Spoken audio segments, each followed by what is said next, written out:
some things that we know. Revelation knowledge is a powerful thing. God allows experiences to happen in all of our lives. And out of that, we then begin to understand things about God we never would have known had God not allowed us to go through the specific events. And that's what Israel was doing.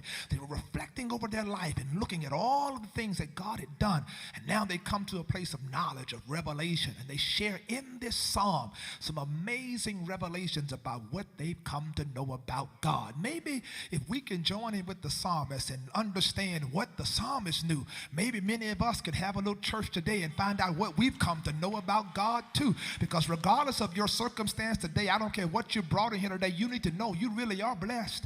You're more blessed than you give yourself credit for. You're getting ready to find out. And the first thing I want to drop in your spirit, if you have nothing else to thank God for, it's what he deals with right here, that we recognize that God has protected us in our indiscretions.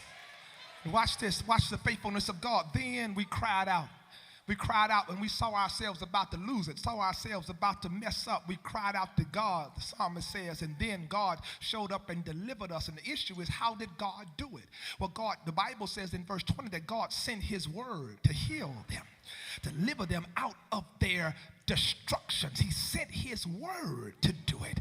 In other words, you must understand this issue now of infirmity, because what would happen, particularly in the Hebrew Bible, the Old Testament, oftentimes sin would be equated with all kinds of ailments and issues and predicaments and maladies that would happen. And oftentimes you can look at that even in the contemporary understanding, that there's a lot of stuff people are struggling with as a result of lifestyle choices. As a matter of fact, you end up, a lot of this stuff is because you missed the mark. But here is the deal. You thank God because now God sends his word, that even when I'm supposed to have something, God sends his word to intercept the prognosis. Okay, God, it's your storm. You're trying to build character. You're trying to build things in me. Here I am, trying to keep it from going under. And all I know to do is what I've been doing. So in verse 28, all I know to do is what I've been doing. So I cry again. Here I am again, Lord. You ever been there again? You ever been there in your life? Lord, here I am again. It's me, Lord. It's me. One more time. Crying out to God in trouble. And God brings them out of their distresses. What did God do? The same God that sent the storm. I told you storms affect people in the deep differently than people on the bank. Because when storms hit the deep, it causes waves to go up high, which causes little ships to wander back and forth. And so the same God that caused the storm, look at what he did in verse 29. I'll shout by myself right here. He calmed the storm so that the waves are still. I come to speak it over your life today. That's what God said he's about to do right now. God says, I saw you struggling. I saw this thing about to turn over in your life. But God says, I've come today to just bring peace to your storm. I wish somebody shout peace up in here today.